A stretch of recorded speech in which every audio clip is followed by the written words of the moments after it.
नमस्ते, मैं आरती न्यूरोथेरेपिस्ट। आज हम जानेंगे विटामिन्स के बारे में। हम जान रहे थे पिछली वीडियो में हमने विटामिन्स के बारे में जाना और आगे ही उसी को कंटिन्यू करेंगे और उसके बारे में विस्तार से जानेंगे।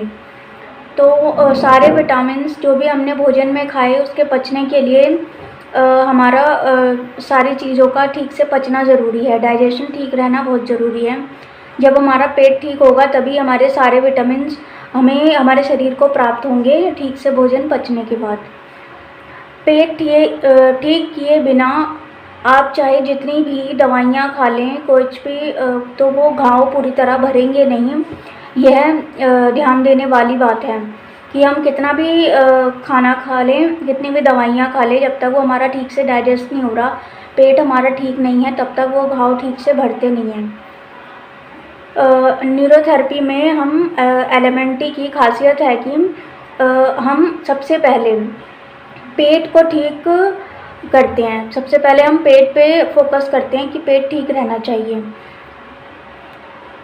यही कारण है कि एलिमेंटी के ट्रीटमेंट्स के बाद, उपचारों के बाद घावों के निशान भी नहीं रहते। जिसके घाव हो जाते हैं उसके बाद निशान छूट जाते हैं, तो वो निशान भी ख़त्म हो जाते हैं अगर हम न्यूरोथेरेपी का ट्रीटमेंट भी साथ में लेते हैं। अगर घाव हो गए हैं तो, और वो निशान रहते भी नहीं हैं, मिट जाते हैं और या तो बिल्कुल ही कम हो जाते हैं, वो दिखते नहीं हैं स्किन पे। ठीक है, तो आगे हम विस्तार से जानेंगे विटामिन्स के बारे में। विटामिन ए, सबसे पहला हो विटामिन ए। विटामिन ए क्या करता है? विटामिन ए जानवरों की टिश्यूज़ में विटामिन ए जानवरों की टिश्यूज़ में रेटिनॉल के रूप में रहता है। जो एनिमल्स होते हैं उनकी टिश्यूज़ में रेटिनॉल के रूप में रहता है। यह प्राकृतिक रूप में कई चीज़ों में बीटा कैरोटीन अन्य प्रोविटामिन में पाया जाता है, जिसे लीवर विटामिन ए में बदल कर स्टोर कर लेती है। वैसे यह लीवर अंडे के पीले भाग में, चिकन, दूध, घी, मक्खन, दालों में पाया जाता है। विटामिन ए यह एक फैट सॉल्यूबल विटामिन है। फैट सॉल्यूबल यानी कि जो फैट्स में घुल जाता है, जो पीली और हरी साग सब्जियों में पाया जाता है, जैसे कि भोपला, पपीता, कद्दू यानी कि पंपकिन, गाजर, मक्का, पालक जैसे सागों में पाया जाता है।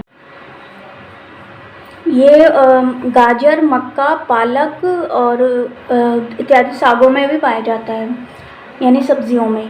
यह विटामिन शरीर के प्रायः सभी सेल्स के नॉर्मल डेवलपमेंट के लिए ज़रूरी होता है। सेल्स की, हमारे जितने भी सेल्स हैं, सारे सेल्स की डेवलपमेंट के लिए हमें विटामिन ज़रूरी है, विटामिन ए। यह मुख्यतः एपिथेलियल टिश्यूज़ के नॉर्मल फंक्शन, जो एपिथेलियल सेल्स होते हैं, इसके नॉर्मल फंक्शन के लिए ज़रूरी होता है। एपिथेलियल टिश्यूज़ वो टिश्यूज़ होती हैं, कौन सी टिश्यूज़ हो हैं, जिससे कि ग्लैंड्स और उनकी नलिकाओं की डक्ट, पाइप बनी हुई होती हैं। जो हमारी डक्ट बनी हुई हैं वो किस चीज़ की बनी है? एपिथेलियल टिश्यूज़ की बनी हुई हैं। यानी कि विटामिन ए के बिना ग्लैंड्स की स्राव बनने की टिश्यू ठीक से काम नहीं करेगी। इसलिए हमें विटामिन ए लेना बहुत ज़रूरी है, हमारे शरीर में होना बहुत ज़रूरी है। विभिन्न स्राव ठीक से नहीं निकले तो शरीर के कई चीज़ों की कमी आ सकती है, जिससे विभिन्न बीमारियां आ सकती हैं। ये विटामिन लिवर में स्टोर हो जाता है, लिवर इसे बनाता भी है। औरतों को, लेडीज़ को रोज़ इससे 800 माइक्रोग्राम की और पुरुषों को 1000 माइक्रोग्राम की ज़रूरत होती है। विटामिन ए खाने को किस प्रकार से पचाता है अभी तक मालूम नहीं पड़ा है। विटामिन ए की कमी से रात को दिखना बंद हो जाता है, यानी कि रतौंधी हो जाती है, नाइट ब्लाइंडनेस बोलते हैं इसे। विटामिन ए की कमी के कारण निम्न तकलीफ़ें आती हैं। क्या प्रॉब्लम्स होती हैं? त्वचा सूख जाती है, यानी कि ड्राई हो जाती है, और हमारी त्वचा पर एक्ने, मुहासे हो जाते हैं, चेहरे पर स्कैलीनेस हो जाती है, यानी कि चमड़ी, हमारी जो त्वचा है वो झड़ने लगती है, ड्राई हो जाती है। दूसरा है बच्चों का बढ़ना रुक जाता है, यानी कि हाइट रुक जाती है, क्योंकि हमारी सेल्स की सही से डेवलपमेंट नहीं होगी तो वो बच्चों की हाइट नहीं बढ़ेगी। तो इसके लिए विटामिन ए लेना ज़रूरी है। और तीसरा है कि इन इस विटामिन्स का सबसे बड़ा फंक्शन है कि टेस्टिस की जर्मिनल एपिथेलियम में एट्रोफी आ जाना, ठीक है। यानी कि टेस्टिस के अंदर, यानी कि मेल में जो टेस्टिस होते हैं उसमें नए सेल्स नए जीवन को जन्म देने की क्षमता रखते हैं, तो वो क्या होती हैं, सिकुड़ जाती हैं, वे प्रजनन के काम नहीं आ सकती। यानी कि उनका जेनिटल एरिया में प्रॉब्लम, टेस्टिस में आने, सिकुड़ जाने से आगे रिप्रोडक्शन नहीं होता, फर्टिलिटी पे फ़र्क पड़ता है। तो कभी कभी इस विटामिन की कमी के कारण लेडीज़ की माहवारी में गड़बड़ी आती है। लेडीज़ में यानी फीमेल में क्या होता है, इस कमी से औरतों में माहवारी यानी कि पीरियड्स की गड़बड़ी हो जाती है, कमियाँ ज़्यादा आते हैं। और फोर्थ है, इस विटामिन की दृष्टि के लिए कुछ ज़रूरी पिगमेंट्स, विजुअल पिगमेंट्स और फोटो पिगमेंट्स बनाने के लिए अति आवश्यक है। इस विटामिन की कमी से क्या होता है, आँखों की कॉर्निया, जो हमारी आँखों में कॉर्निया होती है का क्रेटिनाइजेशन हो जाता है, जिससे कि वह सख्त होने के कारण वो अपारदर्शक हो जाती है, यानी कि उसमें धुंधला दिखता है, प्रॉपर दिखता नहीं है, जिससे अंधापन आ जाता है। ये किससे होता है, विटामिन ए की कमी से होता है। फिर आता है पांचवा, क्या है कि इस विटामिन्स की कमी से एपिथेलियल टिश्यूज़ में इन्फेक्शन हो जाता है, जो हमारे जिससे डक्ट्स बने हुए हैं एपिथेलियल सेल्स, उसमें इन्फेक्शन हो जाता है। मुख्यतः आँखों में जो हमारी कंजक्टिवा यानी कि ऊपरी जो लेयर होती है, वो यूरिन की नलिका, श्वास नलिका की अंदर की जो परतें हैं, इसमें क्या हो जाता है, इनमें इन्फेक्शन हो जाता है। और इस विटामिन को इन्फेक्शन से बचाने वाला विटामिन कहा जाता है, विटामिन ए को एंटी इन्फेक्शन विटामिन बोला जाता है। इस विटामिन की कमी के लिए हमें पाचन संस्थान को सुधारना है, डाइजेस्टिव सिस्टम को ठीक रखना है। विटामिन ए की कमी को दूर करने के लिए लीवर और थायराइड ग्लैंड का ठीक रहना बहुत ज़रूरी है। जब लीवर और थायराइड ग्लैंड ठीक रहेंगे तभी ये विटामिन हमारे शरीर में पूरी मात्रा में रहेगा, पर्याप्त मात्रा में। अब हम जानेंगे विटामिन डी के बारे में। विटामिन डी क्या होता है, यह दूध में, क्रीम में और धूप में पाया जाता है। इस विटामिन की कमी से बच्चों में रिकेट्स की प्रॉब्लम हो जाती है, जिससे पीठ में क्या होती है, कुब्जता आ जाती है, यानी कि उभार सा आ जाता है पीठ में, इत्यादि आ जाते हैं। अगर बड़े उम्र में इस विटामिन की कमी हो जाती है तो इसे ऑस्टियोमलेशिया कहा जाता है, और जिसमें हड्डियाँ असाधारण रूप से अब नॉर्मली टेढ़ी मेढ़ी हो जाती हैं। विटामिन डी दूध, कॉड नामक मछली के लिवर का तेल, बटर में, क्रीम में इत्यादि में पाया जाता है। लिवर में यह स्टोर रहता है विटामिन डी। इस विटामिन द्वारा कैल्शियम बनाने की प्रक्रिया क्या होती है, क्या प्रोसेस होती है, अब हम जानेंगे इसके बारे में। तो विटामिन डी जो होता है वो विटामिन डी3 हमारी त्वचा के नीचे 7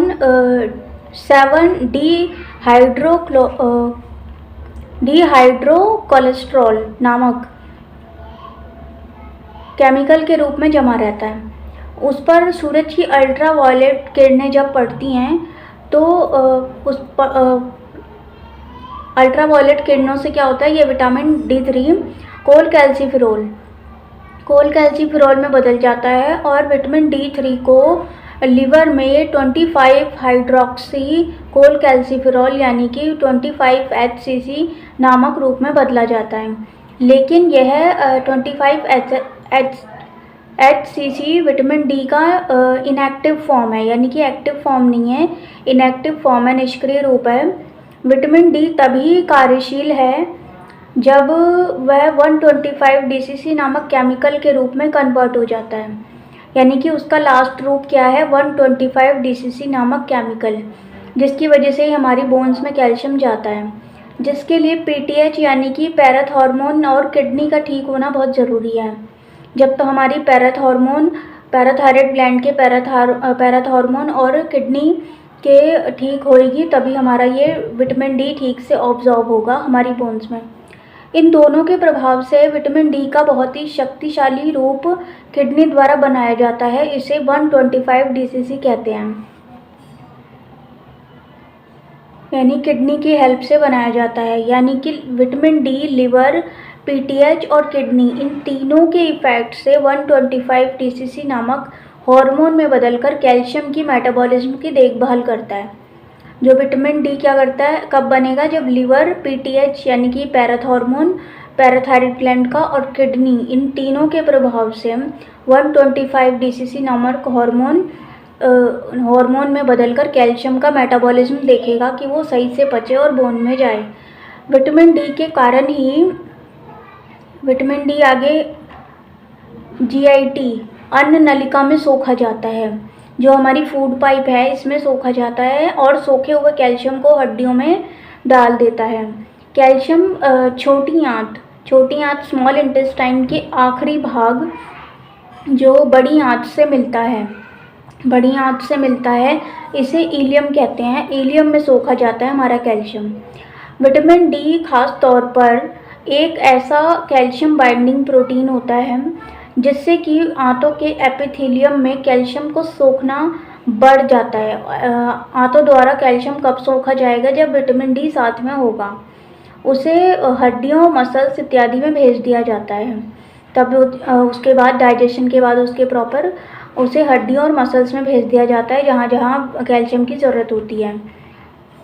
शरीर में विटामिन डी की कमी से क्या होता है, विटामिन डी की कमी से शरीर में कैल्शियम फॉस्फेट का उपयोग ठीक तरह से नहीं होता, जिससे कि जो हमारे बोन्स हैं वो बहुत सॉफ्ट हो जाते हैं। उनका जो आकार है वो अबनॉर्मल, असामान्य हो जाता है, यानी कि वो टेढ़े मेढ़े हो जाते हैं। अगर बचपन में ही इस विटामिन की कमी हो तो इससे रिकेट्स, विटामिन डी की कमी से क्या होता है, बोन्स नरम हो जाती हैं और उनका आकार अबनॉर्मल हो जाता है, असामान्य यानी टेढ़ा मेढ़ा हो जाता है। अगर बचपन में ही इस विटामिन की कमी हो तो रिकेट्स हो जाता है। रिकेट्स यानी कि जो हमारे घुटने हैं वो मुड़े हुए हो जाते हैं, हमारे पैर मुड़े हुए टेढ़े मेढ़े हो जाते हैं। दांत देर से निकलते हैं, यानी कि जो छोटे बच्चे होते हैं उनके में दांत सही समय पर नहीं निकलते हैं और क्रूक्ड टेढ़े मेढ़े होते हैं। दांत देर से निकलते हैं और क्रूक्ड टेढ़े मेढ़े होते हैं। माथा जो होता है,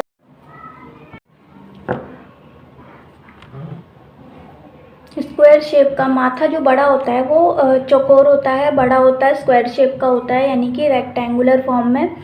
और स्कल यानी खोपड़ी की जो हड्डी होती है वो इतनी नरम होती है कि हाथ लगाने से सूखे पत्ते की आवाज़ आती है, यानी कि सूखा पत्ता जैसे आवाज़ आती है उसमें, अगर हम उसे हाथ भी लगाते हैं तो इसके अलावा छाती का जो बोन होता है, जो हमारा चेस्ट का बोन होता है छाती का, वो उभरा हुआ होता है, यानी बाहर निकला हुआ होता है अलग से ही। कुछ लोगों के छाती में एक डिप्रेशन यानी कि गड्ढा सा हो जाता है यहाँ पे, जैसे पिजन चेस्ट, यानी कि जैसे कि कबूतर की चेस्ट होती है, बिल्कुल वैसे ही आकार का हो जाता है। तो पैरों में बोन्स टेढ़े होने पर उसे बो लेग्स कहा जाता है, यानी कि लेग्स जो होते हैं उनका आकार बिगड़ जाता है, बो लेग्स थोड़े झुके से हो जाते हैं, वो झुकी अवस्था में। अगर रिकेट्स बड़ी उम्र में होता है तो उसे क्या कहते हैं, ऑस्टोमेलेशिया कहते हैं। इन्हें अनीमिया और वीकनेस रहता है ऐसे लोगों को, रोगियों को।